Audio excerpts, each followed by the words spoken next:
이 코로나 책임론을 두고 미국과 중국 간의 마찰은 계속해서 격화되고 있습니다. 특히 홍콩을 두고 이 이슈는 더욱더 악화되고 있는데요. 미국이 어제 WHO 탈퇴를 선언한 데 이어서 홍콩의 달러 패거제마저도 포기를 하겠다라는 소식이 나왔습니다. 그 어느 국가보다도 우리 입장에서는 상당히 우려될 수밖에 없는 이슈인데요. 그래서 빠르게 긴급 진단을 내려보도록 하겠습니다. 한국경제신문 한상준 논설위원과 함께하도록 하겠습니다.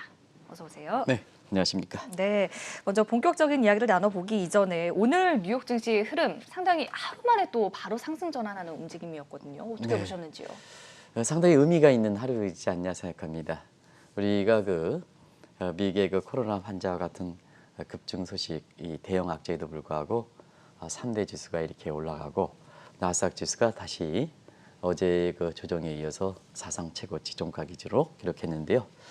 일단은 다우와 S&P 지수에서 이렇게 보면 코로나 확진자 수가 일별 기준으로 5만 명대에서 6만 명대 이렇게 올라왔거든요. 요 6만 명대는 파우치 소장이라든가 이런 게 통제할 수 없는 수치다 하는 요 부분이었었는데도 불구하고 미국의 주가가 올랐다 하는 의미에서 상당히 의미가 있다고 보겠습니다. 역시 월가의 관심은 경기라든가 기업들 실적에 더 이렇게 민감한 사항이지 않느냐. 그래서 아까 서 팀장께서도 말씀해 주셨습니다는 2분기 기업들의 실적이 사실 목표가를 올린 만큼 이렇게 예상보다 좋게 나올 것이다 하는 이 대목이 다우와 그다음에 S&P의 주가를 끌어올렸다 이렇게 됐고요. 또 한 가지는 오늘 월가에서 가장 화두가 됐던 용어 중에 하나가 이 포트폴리오 다변화입니다. 다이버시파이 해가지고. 근데 이 용어가 왜 그랬냐 하면 우리가 아마 많은 국내 증권사에서 고객을 얘기할 때 다변화해라, 포트폴리오 다변화해라 하는데 세계적으로 투자의 그루라 해당되는 이렇게 워렌 버핏 같은 경우는 다변화보다는 몰빵 투자를 했거든요. 아까 우리 이제 애플에 대해서 그런 것을 좀 지난번에도 이제 워렌 버핏이 오랜만에 그동안 항공주라든가 하는 거 팔고 오랜만에 주식에서 매입했을까 하는 이 측면도 한번 점검해 드렸는데요. 사실 애플의 몰빵하는 이런 거에 나옴에 따라서 결국 나스닥이 그동안 사상 최고치를 기록했던 게 이 버그스 회사와 같은 최대 자금을 갖고 있는 이런 상태에서 ITG에 집중적으로 매입하는 과정에서 나스닥 지수가 이렇게 사상 최고치 행렬을 지속해왔던 게 아닌가 이렇게 보고 있습니다. 그래서 월가에서 보면 투자의 다변화, 포트폴리오의 다변화의 의미가 지금은 퇴색되는, 왜 그러냐면 우리가 이제 이 방송을 통해서 세계가 하나니까 코로나 시대를 맞아서 항상 디커플이라는 표현보다는 컨센트레이션이라는 표현을 썼습니다. 그 몇 차례 걸쳐서 강조해 드렸습니다. 그래서 지금은 그 증시가 다 올라가는 게 아니라 또 코스피라든가 다우존스 같은 대표 지수가 중요한 게 아니라 업종별로 차별해야 된다. 차별해야 되는데 시가총액에서 빵주라든가 그다음에 마가 같은 이런 업종들이 아주 시가총액 차지하는 비중이 아주 집중화되고 있습니다. 1등만 살아남습니다 하는 이러다 보니까 사실 포트폴리오가 필요가 없는 거죠. 포스트 코로나 이후에 떠오를 수 있는 업종에 대해서 집중적으로 매입을 하면 사실 많은 돈을 버는 거죠. 그래서 지금 포트폴리오 다변화 이렇게 하는 기관 투자가보다도 우리나라의 동학개미라든가 미국의 로빈푸드라든가 그다음에 닌자개미의 수익률이 월등히 높은 것도 그래서 국내에서 보면 각종 공모펀드, 사모펀드 사고가 일으키는 과정에서 자금 빼서 이렇게 사실 이렇게 투자하는 과정에서 우리 코스피 지수도 지금 코로나 이전까지 이렇게 회복되는 이런 모습이 바로 오늘 이렇게 나타났다. 그래서 시청자분도 요 포트폴리오의 다변화, 많은 사람이 포트폴리오 다변화 이런 것이 지금의 상황에 맞춰서 이것의 의미가 퇴색되는 점 그런 과정에서 다변화에 의해서 강점을 갖고 있던 금융사 이렇게 기관 투자가보다는 개인 투자가들이 굉장히 월등히 높은 수익률을 기록하는 이 점을 한번 향후의 트렌드 관련해서 또 우리나라의 국내 정책 당국자 입장에서 자꾸 글로벌 추세에 이렇게 읽지 못하는 상태에서 이렇게 정책 흐름이 굉장히 갈라파고스적인 이런 정책들이 굉장히 많이 나오는 사정에서 지금 글로벌리 굉장히 환경이 급변하고 있다 하는 교과서를 새로 쓸 만큼 급변하고 있다 하는 이런 점을 좀 염두에 두시는 필요가 있지 않냐 생각합니다. 그래서 나스닥 지수가 이런 버그스에서의 애플과 같은 IT의 집중적인 투자 이를 바탕으로 해서 주가가 올라왔다 이렇게 보시겠고요. 또 한 가지 역시 세계 증시에서 이렇게 보면 상해 지수가 지난 우리도 이제 그때 시점에 방송해 드렸습니다는 지난 2월 30일 이후서부터 지금까지 거래일 기준으로 7거래일 연속 이렇게 주가가 계속해서 올라가면서 어제는 2년 7개월 만에 처음으로 3,400대 상해 지수 여기 이제 가파르게 올라가고 있죠. 네. 굉장히 가파르게 올라가더라고요. 그래서 제가 이달 들어서 그동안 상해 지수가 이렇게 상대적으로 들어올랐다. 이달 들어서 주가가 이렇게 상승하는 그 조짐에서 오랜만에 중국 증시를 진단했었는데 그 시점으로 이 중국의 주가가 올라간 것이 한 11%로 급등했습니다. 그래서 세계에서 가장 높은 수익률을 기록하고 있다. 그래서 지금은 오랜만에 중국 관련된 펀드라든가 이런 수익률이 굉장히 높게 되는 이런 모습을 보이고 있다고 됐습니다. 역시 중국 증시 관련해서는 홍콩의 달러 페그제 포기 문제, 이 문제가 최대 변수가 되지 않겠나 이렇게 이제 보고 있는데요. 이 문제가 중국 증시의 플러스일까 마이너스일까? 많은 사람들은 홍콩의 달러 포기제 하면 중국에 대해서 마이너스적인 소리로 이렇게 얘기하시는 시각이 있는데요. 그렇지는 않다 하는 걸 말씀드리겠습니다. 어제도 그 미국의 달러 포기제의 그 이렇게 약화 발언 이런 거 이후 상해 지수가 1.7% 정도 강하게 반등했던 것도 바로 이런 측면이 나타나고 됐습니다. 그리고 오늘 그 또 하나의 그 변수가 되는 것은 미국의 3대 증시 올라고 중국 증시 오르고 유럽 증시는 안 좋았습니다는 사실 국제 금값이 오늘 또 올랐거든요. 네. 근데 이제 국제 금값이 올라간 배경에 있어서는 항상 유가를 결부시키고 달러를 결부시키고 그렇지는 않습니다. 돈이 많이 풀려가지고 지금 많이 올랐죠. 이렇게 기대 인플레가 높아지는 측면이 있고 오늘 이렇게 국제 금값이 오르는 것은 홍콩이 영국에 이렇게 해서 넘어갔지 않습니까? 그러면 달러 포기제가 포기될 때는 과도기적인 상태에서 지금의 페그제의 중심이 되는 피봇 커런시가 달러인데 이게 역할을 못한다면 어디로 할까? 바로 플로팅 시스템, 자유변동환율제로 넘어가기 어렵거든요. 그래서 홍콩의 여러 가지 관점으로 볼 때는 역시 영국의 파운드화가 과도기적인 상태에서 이렇게 피봇 커런시가 되기가 좋지 않느냐 하는 상태에서 포기제 여부와 관계없이 이 포기액의 남에 따라서 영국의 파운드화가 여기에 영국의 경기 부양책과 함께 굉장히 강세를 붙었고 이렇게 인접 후광 효과를 받던 유로화가 강세를 붙다 보니까 자 달러 인덱스상에서 이렇게 보면 유로화가 58%, 파운드화가 한 7, 8% 정도 이렇게 차지하다 보니까 여기에 유로화가 강세를 붙다 보니까 달러 인덱스가 떨어지는 이런 그 과정에서 사실 그 국제 중심 통화에서 이렇게 보면 달러가 이렇게 역할을 못한다면 결국은 한편으로 홍콩 페그제와 관련해서 영국의 파운드화가 강세가 붙은 점, 그 다음에 계획의 중심 통화 역할을 할 때는 지금 뭐냐 이 달러가 이렇게 약화될 때는 자 뭐가 나올 것이냐 지금 유로가 할 수 있습니까? 엔화가 할 수 있습니까? 그래서 이제 금 얘기가 나오는 거거든요. 그래서 금값이 올랐다 이렇게 됐습니다. 그래서 국제 금값에서 우리가 코로나 사태 이후에 많은 은행 PB들이든가 증권사에서 달러를 강조했습니다는 그때 사실 그 달러를 투자했던 사람이 지금 한 80원 정도 손해를 본 데 이뤄서 앞으로도 달러 사느냐 금 사느냐 할 때는 금을 사십시오 했던 말씀도 그런 측면이거든요. 그래서 오늘 그 외환시장에서 왜 판도가 강세가 됐을까? 그게 홍콩의 그 달러 페그제 포기 이게 어제 미국의 시사함에 따라서 그런 측면도 영향을 받았다 이렇게 됐습니다. 네.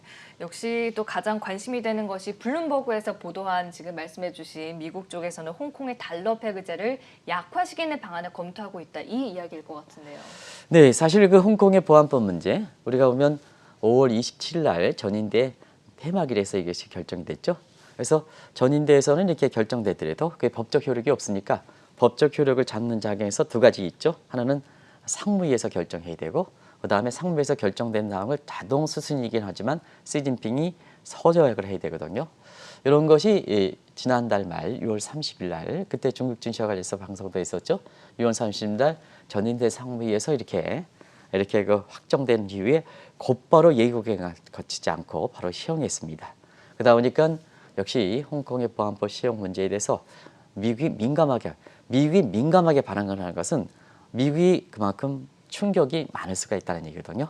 그래서 미국이 즉각적으로 보복 행위를 했죠. 그래서 홍콩의 그 특별 대우 일부 폐지하는 조치에서 추가적인 대응 조치인데요.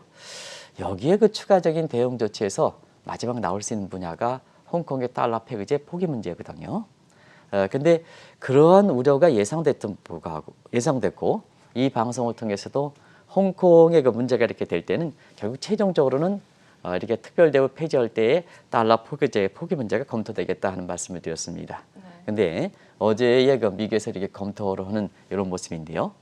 그때 당시에 사실 미국이 이렇게 일부 홍콩의 특별대회 폐지하고 추가적으로 강력한 대처하겠다 이런 얘기가 나오는데 불구하고 시진핑 정부가 나온 태도를 이렇게 보면 이렇게 유화적 문제가 아니라 굉장히 강하게 나왔거든요. 그러면 최종적인 홍콩의 문제에 대해서 달러 폐기제를 미국이 이렇게 검토하고 폐기한다 하더라도 누가 유리할까? 미국이 유리할까? 중국이 유리할까? 미국이 유리하다면 달러 폐기제에서 이렇게 시사한다면 중국이 고개를 숙이는 거고, 그다음에 중국이 유리한다면 강하게 대응하는 거죠. 그게 이제 시사점을 던져줬죠. 그런 상태에서 자 중국이 강하게 맞대응하다 보니까 그런 예고에도 불구하고 트럼프 대통령이 중국의 영향을 많이 받는 WHO를 이렇게 탈퇴를 이거 시사한 데 이어서 어제는 이렇게 홍콩의 달러 포기제 문제를 검토하고 있다 하는 것이 미국의 이렇게 여러 가지 언론 중에서 성향이 높거든요. 자, 우리나라도 이제 성향이 대에 따라서 분류하는 언론을 분류하고 있습니다는 미국에 있어서는 워싱턴 포스트라든가 이런 쪽, 뉴욕 타임스라든가 이런 쪽은 반트럼프적인 성향을 갖고 있고요. 블룸버그라든가 친트럼프적인 성향을 갖고 있는데요. 트럼프에 대해서 또 현재 트럼프 정부에서 가장 정통하다는 블룸버그이 결과적으로 홍콩의 그 달러를 미국이 트럼프 정부가 포기하는 문제를 검토하고 있다 하는 내용이 어제 국제금융시장에서 가장 한 이슈로 등장하면서 외환시장에서는 영국의 파운드와 강세, 그리고 미국 입장에서 보면 사실 그 증시의 상승하는 모습 이런 쪽으로 이렇게 나타나는 것이 아닌가 이렇게 보고 있습니다. 네, 블룸버그의 보도처럼 미국이 홍콩의 이 달러 폐기제를 포기할 경우에는 어떻게 되는 겁니까? 아무래도 이제 홍콩의 달러 폐기제가 어떤 역할을 했을까 하는 이 문제를 하면 국제금융시장에 이렇게 사실 그 영향 정도 이런 것을 시청자분이 현명하시니까 감지할 수 있지 않냐 생각합니다. 우리가 홍콩 같은 경우에는 중개무역지거든요. 중개무역지 역할을 하려면 자체적인 상품이었기 때문에 가장 중요한 환율입니다. 중개무역지라든 건 중개무역이고 금융허브를 내면 사실 그 환율이 가장 중요하거든요. 환율이 안정돼야 사실 그 중개무역의 안정성을 보장할 수 있고 그 다음에 국제금융허브로서 이렇게 되거든요. 그런 각도에서 1986년서부터 변동폭은 달러당 1.75, 7.5예요. 7.5야. 8.5 사이에서 피보 레이트는 1달러에 8위안더를 해가지고 지금 홍콩의 폐기제가 유지했다 이렇게 보겠습니다. 7.8 홍콩 달러. 그러니까 7.75에서 7.85 이렇게 해서 정정해 드리겠습니다. 제가 다른 문제를 생각하다 보니까 이렇게 되는데요. 1980년부터 1달러에 7.8 홍콩 달러. 이게 이제 피보 레이트입니다. 여기 0.550을 좀 더서 7.75에서 7.85 이렇게 해서 7.8 유지하기 위해서 노력했다 이렇게 됐습니다. 그러다 보니까 자 어떻게 유지하냐면 달러 공급이 많다 하면 달러를 홍콩 중앙은행에 사주는 거죠. 네. 그다음에 달러가 부족하다 팔게 되는 거죠. 그런 상태에서 홍콩의 중앙은행 격인 HKMA에서 이 역할을 했다 이렇게 됐습니다. 근데 사실상 홍콩이 지금 국제금융시장의 중심지로 이렇게 부각되는 데 있어서는 이 금융위기 1983년 이후서부터 홍콩의 이 달러 폐기제에 굉장히 영향을 충격을 줬던 사건을 한번 보겠습니다. 아무래도 1987년 블랙 먼데이가 되겠죠. 미국의 주가 대폭락. 그다음에 1997년 아시아 외환위기. 여기에 이제 태국의 바트를 기록했습니다는 아시아 외환위기. 그리고 태국의 바트와 한국의 원화 이런 것은 전부 태국에서 또 한국에서 홍콩에서 자금을 많이 조달했기 때문에 홍콩에 굉장히 달러 폐기제에 붕괴될 수 있는 위험 소지가 되는 거죠. 그리고 중심지에 해당되는 미국도 2008년, 2009년에 서프라임 모기전 사건, 리먼 사태에 터진데도 불구하고 이 홍콩의 달러 폐기제는 그러한 대대적인 사건에도 불구하고 잘 유지가 됐습니다. 이것이 홍콩의 금융 허브로 이렇게 육성했던 우뚝 솟았던 배경이 되는 거거든요.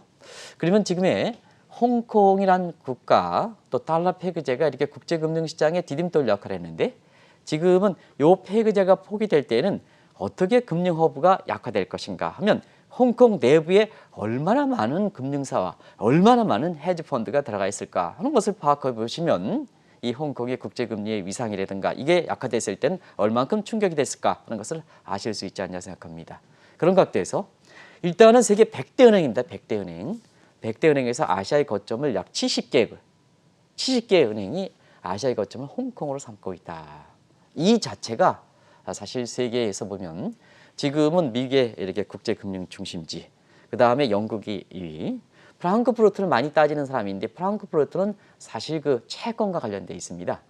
그래서 지금 홍콩이 세계 3대의 이렇게 금융허브다 하는 것이 바로 저기 있거든요. 아시아의 거점을 세계에서 순위별로 보면 100대 중에서 70개국이 저기 들어가 있다 이렇게 볼 수 있습니다. 그리고 요즘 그 헤지펀드들이 활동이 많죠. 멀커를 완화를 위해서 헤지펀드를 했는데요. 헤지펀드마들도 420개에 달하고 있습니다.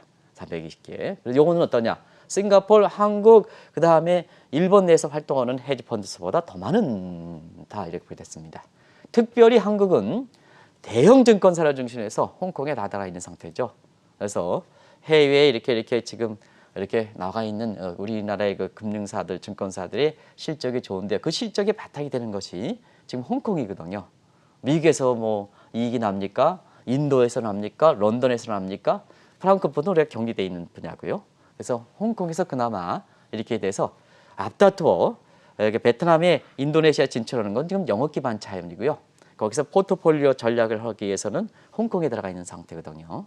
그래서 한국이 사실 가장 많이 홍콩에서 자금 조달하는 국내 그 증권사를 비롯해서 금융사의 진출 비중이든 그다음에 거기에 관련해서 기업들이든 또 한국 주민들이 거기 많이 들어가 있다. 그래서 가장 아시아 국가 중에서도 홍콩이 이렇게 차지하는 비중이 높은 것이 한국이다 이렇게 됐습니다. 네. 사실 이 홍콩 달러 폐기제 문제로 인해서 국제 환투기 세력 움직임에 대해서도 짚어주셨는데 현재는 어떤가요? 오히려 활발해지고 있죠.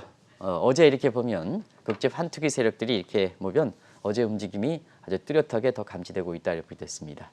그런 과정에서 왜 환투기 세력들이 나설까 하는 것을 자막을 통해서 지난번에 이렇게 말씀드렸기 때문에 간단히 줄이고 뒤쪽 부분을 좀 정리해드리겠습니다.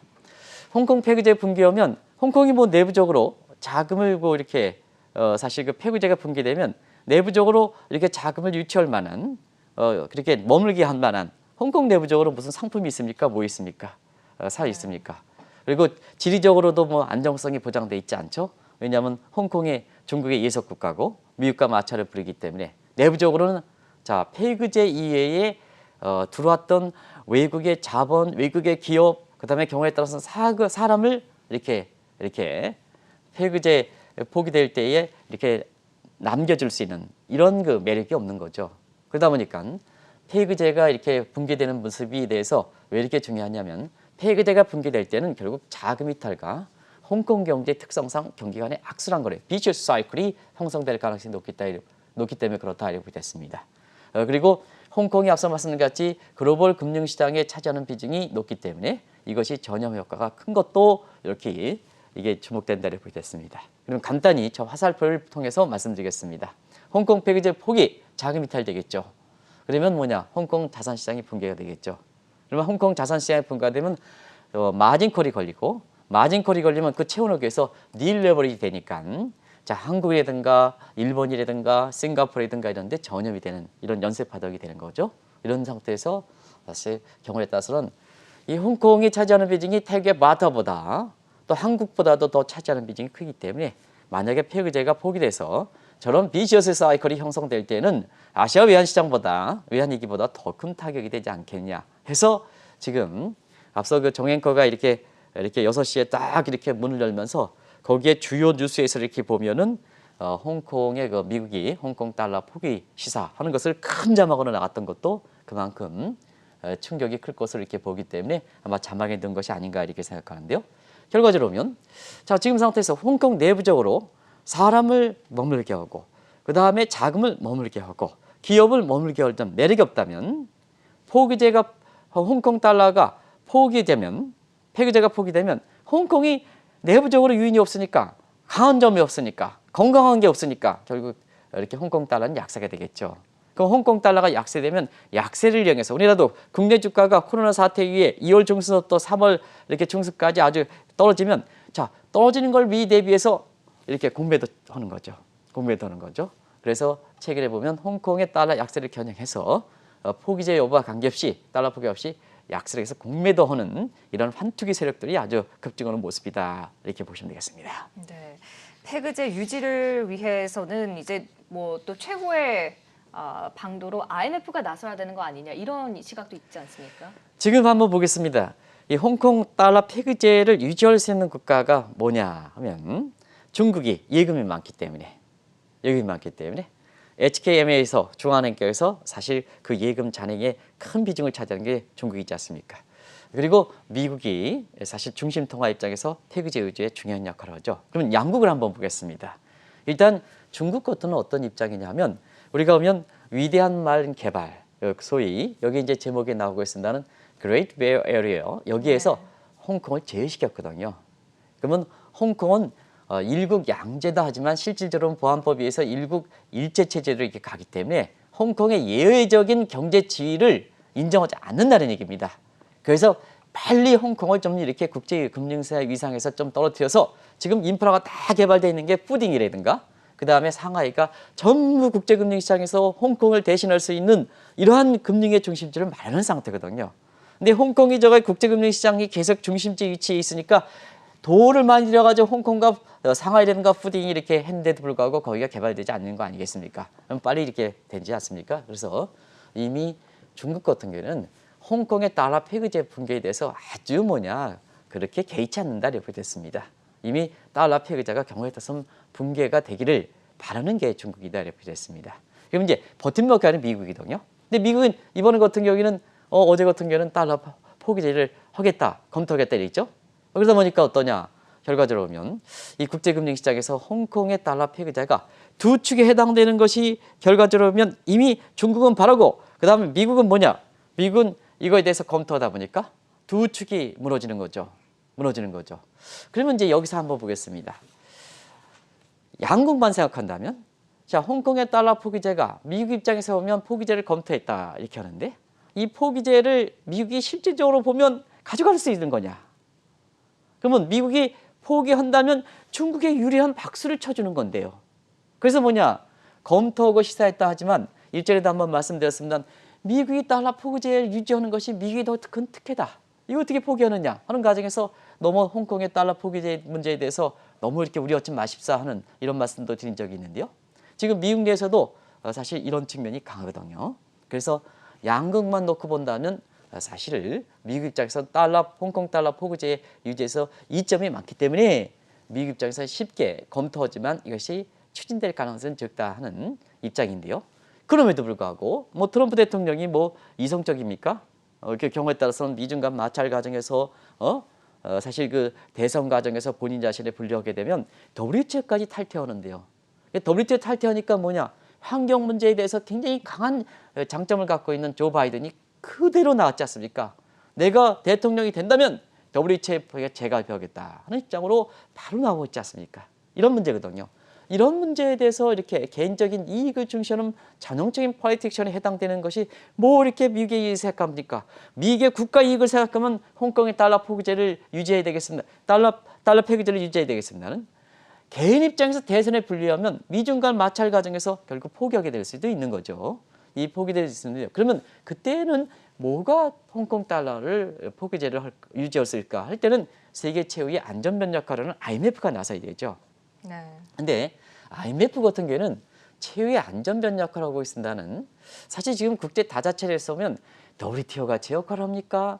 WTO가 중국과 미국의 자본 싸움 때문에 저렇죠. 그다음에 사실 IMF도 제 역할을 합니까? 왜 제 역할을 하지 못하는 상태에서 홍콩에 이것도 홍콩은 아직 국가적인 측면보다는 국가적인 중앙은행 역할이 왜 HKMM이냐 중앙은행이라고 얘기하지 않느냐 하는 그 문제가 바로 그런 문제, 조차 문제라든가 이런 문제 때문에 그렇습니다. 그래서 이러한 거의 과외사의 성격에 갖고 있는 홍콩의 이렇게 달러 폐기제를 위해서 회원국을 대상으로 하는 국가를 대상으로 하는 IMF가 이렇게 사실 이렇게 최종적으로 나설 수가 없다 하는 것을 말씀드리고요. 또 한 가지는 지금 IMF가 재원 문제에 시달리고 있지 않습니까? 네. 그런 점을 감안해 볼 때는 사실 IMF가 나선다 하더라도 지금 재원 문제가 아주 많이 시달리기 때문에 결과적으로 보면 최후의 안전변 안전변에서 IMF가 제 역할을 하지 못하겠다 하는 것이 홍콩의 달러 폐기제의 포기 문제다 이렇게 보시면 됐습니다. 네. 사실 홍콩 달러 폐기제 포기 여부와 관계없이 미중 간 마찰 과정 속에서 홍콩 내에서는 자금 이탈 문제도 계속 거론되고 있지 않습니까? 네, 사실상 그렇습니다. 자금 이탈되고 홍콩은 경제도 상당히 안 좋죠. 그래서 작년부터 이게 미중 간 마찰 과정에서 홍콩의 세대 문제가 계속해서 나오고 있죠. 그래서 작년에 홍콩의 세대 문제, 중국의 군사 제압, 작년 11월 달에 인권법 제정, 미국의 인권법 제정, 네. 그리고 이런 문제가 올해 5월 달에 전인대 확정, 보안법 확정, 그리고 이번에 달러 폐기제 포기 이런 과정을 겪고 있는데요. 이 과정에서 자, 홍콩이 지금 경제가 많이 흔들리고 있죠. 홍콩은 이렇게 뭐 중개무역지고 국제금융 중심지기 때 흔들어 놓으면 흔들어 놓으니까 불안정하니까 다 나가죠. 그래서 경제도 지금 싱가포르 쇼크화 상태에서 마이너스 경제로 곤두박질 치고 있고 CD에 의해 소위 헥스트 문제가 나오는데 홍콩의 HK, H에 XT에 EXT 붙여서 헥스트가 되는 거죠. 이 문제에 시달리고 있다 이렇게 됐습니다. 이미 작년부터도 이미 달러 포기제를 시장에 맡겨놓으면 포기될 수 있는 달러 폐기 유의대제 모터는 이러한 쪽에 자금 이출이 많았다 이렇게 됐습니다. 그래서 유입자금 대비 유출자금의 비율이 3배까지 급등하는데요. 지금 중국의 보안법 시행 이후에 지금 외국 자본의 이탈이 거세지고 있다 이렇게 보시면 되겠습니다. 네. 사실 홍콩에서는 자금뿐만 아니라 사람이나 기업들도 홍콩에서 지금 떠나가는 현상이 나타나고 있지 않습니까? 시청자분이 만약에 지금에 홍콩에서 사신다면 사실 내가 홍콩에서 계속 살아야 되느냐 하는 거에 대한 퀘션을 그리실 거로 봅니다. 뭐 국내에서도 지금 부동산 문제라든가 뭔가 해서 국내에서도 이렇게 그러신 분들이 상당히 많은 걸 이렇게 알고 있는데요. 홍콩은 더 심합니다. 최근 들어서 3대 공동 현상이 나타난다. 그래서 3대 공동 현상이 뭘까? 네. 일단 자금 문제입니다. 자금 문제. 핵심 문제 아주 심해되고 있죠. 사람만 떠나냐? 외국 기업 떠나죠. 그래서 홍콩 내부에서 달러 폐기제가 이 문제가 이렇게 지켜지지 않는다면 또 가장 기업이 거기에 들어가는 요인이 뭐냐? 뭐 홍콩과의 홍콩 기업과의 뭐 M&A든가 뭔가 이렇게 해서 거기 들어가겠습니까? 자금대가 들어가는 거죠. 자금 때문에. 근데 홍콩서 철수해서 다 자국으로 들어가는 리쇼링과 함께 인접으로 싱가포르가 이런 쪽으로 들어가는 이런 니어쇼링 현상이 나타나고 있다. 그래서 외국 기업의 철수가 빨라지고 있다 이렇게 됐습니다. 홍콩 시민들 중국 사람일까? 홍콩 사람이 영국 사람일까? 미국 사람일까? 근데 그 인종에 관계없이 국적에 관계없이 홍콩 시민들 같은 경우는 경제 체질에 자기 문화 체질에 중국의 영향력이 높아지는 상태에서 보안법 정해 상태에서 이 사람들은 뭐냐? 서방에 다 익숙한 체질이거든요. 이방에 있었으니까 이 홍콩 시민들은 속속 이렇게 지금 홍콩을 이렇게 망명하고 있는데요. 이민 내지는 망명하고 있는데요. 가장 많이 들어가는 망명자를 선택하는 국가가 어딘지 아십니까? 미국이 들어가지 못하고 있습니다. 미국이 이렇게 보면 지금 미국은 아시겠어요? 이민법에서 이 미국 국민들의 개조 작업 이게 이 트럼프도 이게 사람을 개조 작업을 한다는 게 이게 있을 수가 있겠습니까?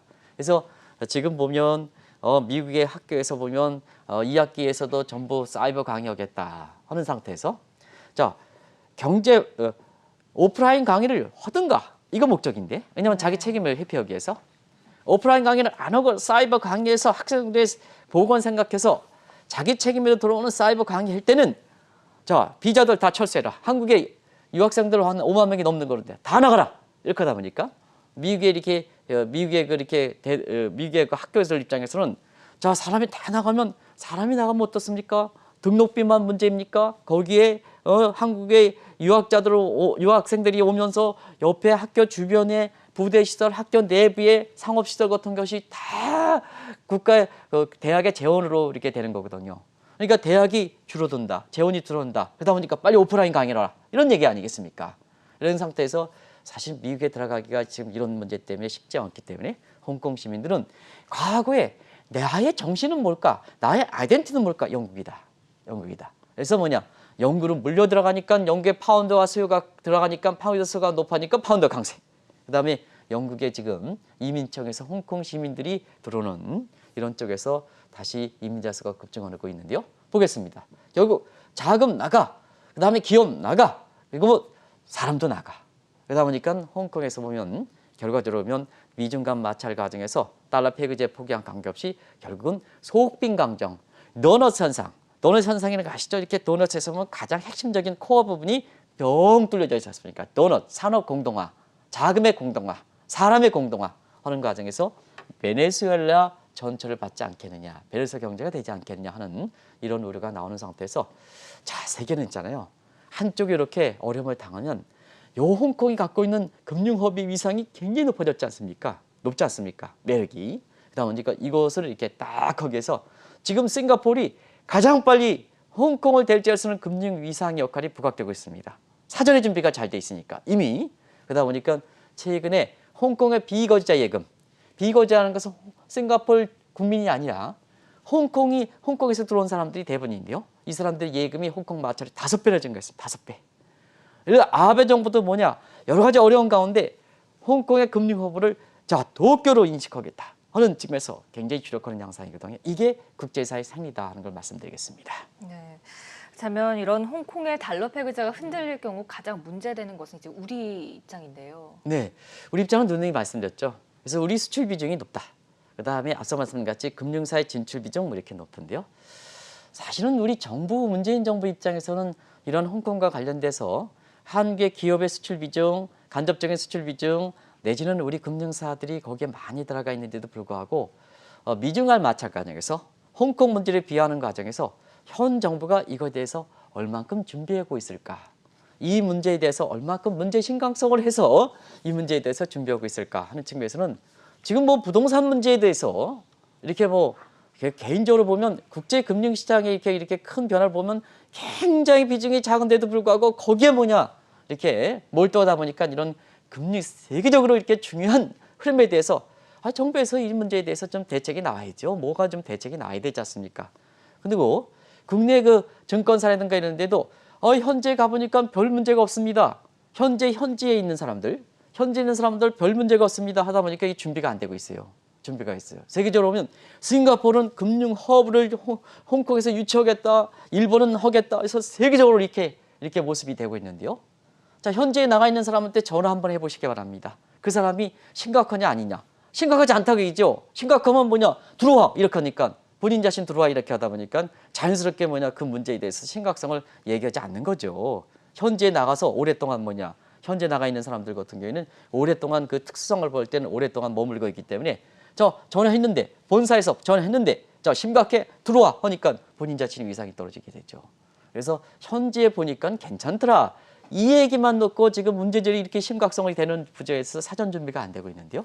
자, 이렇게 다 보면 홍콩이 이렇게 문제가 어쨌거나 홍콩은 중국으로 가든 큰 변화가 앞으로 있을 겁니다. 어쩌고 그렇습니다. 이게 과정이지. 그런 상태에서 마지막 가다가 굉장히 큰 어려움이 되는 거거든요. 그래서 그 어느 국가보다도 한국의 정부 차원, 그다음에 가장 비중이 높은 한국의 증권사를 비롯해서 이런 측면에서 어떻게 지금 할 것이냐, 싱가포르 이전할 것이냐, 중국으로 이전할 것이냐. 근데 뭐냐, 노무현 정부 때 동북아의 금융허브로서 제주를 비롯해서 이게 하나 그 모습이 잘 됐다면, 유지됐다면 지금 사태에서 우리가 뭐냐 이런 반사익을 누릴 거로 이렇게 보이는데요. 그 위에 이명박 정부, 박근혜 정부, 문재인 정부 이렇게 해서 이 문제에 대해서 이렇게 계속해서 지속 가능성이 없고, 오히려 지금은 금융이 실물 경제보다 월등히 높은데 현재 이렇게 그 문재인 정부가 금융에 대해서 어떤 이렇게 가장 높은 비중을, 그 가장 중요성을 인식했는데도 불구하고 금융에 대해서 어떤 인식을 갖고 있을까 하는 것을 시청자분이 캐스팅을 최우선을 한다면 지금의 부동산 대책이라든가 이런 금융의 지위 같은 게 이렇게 규제라든가 이런 게 일본도 하겠습니까? 금융이라는 건, 돈이라는 건 규제만 하면 안 되는 거거든요. 돈이라는 건 풀려줘야죠. 그래서 이전에 풀어 들어와 이게 지금 뭐냐 그 방송 이후에 이렇게 시장에서 굉장히 화두가 되고 있습니다는 그런 쪽의 모습이 금융의 역할이거든요. 중심이거든요. 그래서 현 정부 금융에 대해서 어떤 위상을 갖고 있을까 하는 이 측면은 시청자 여러분한테 오늘 또 이렇게 좀 구김살을 하면 안 될 것 같아서 오늘 시청자 여러분한테 답을 좀 맡기도록 하겠습니다. 네. 이 코로나 책임론을 놓고 격화되고 있는 미중 마찰, 홍콩을 두고 더욱더 이슈가 되고 있습니다. 그런 만큼 앞으로 우리에게 미쳐질 영향과 더불어 현재 상황을 진단을 좀 내려봤습니다. 지금까지 한국경제신문 한상준 논설위원의 도움 말씀이었습니다. 고맙습니다. 네, 고맙습니다.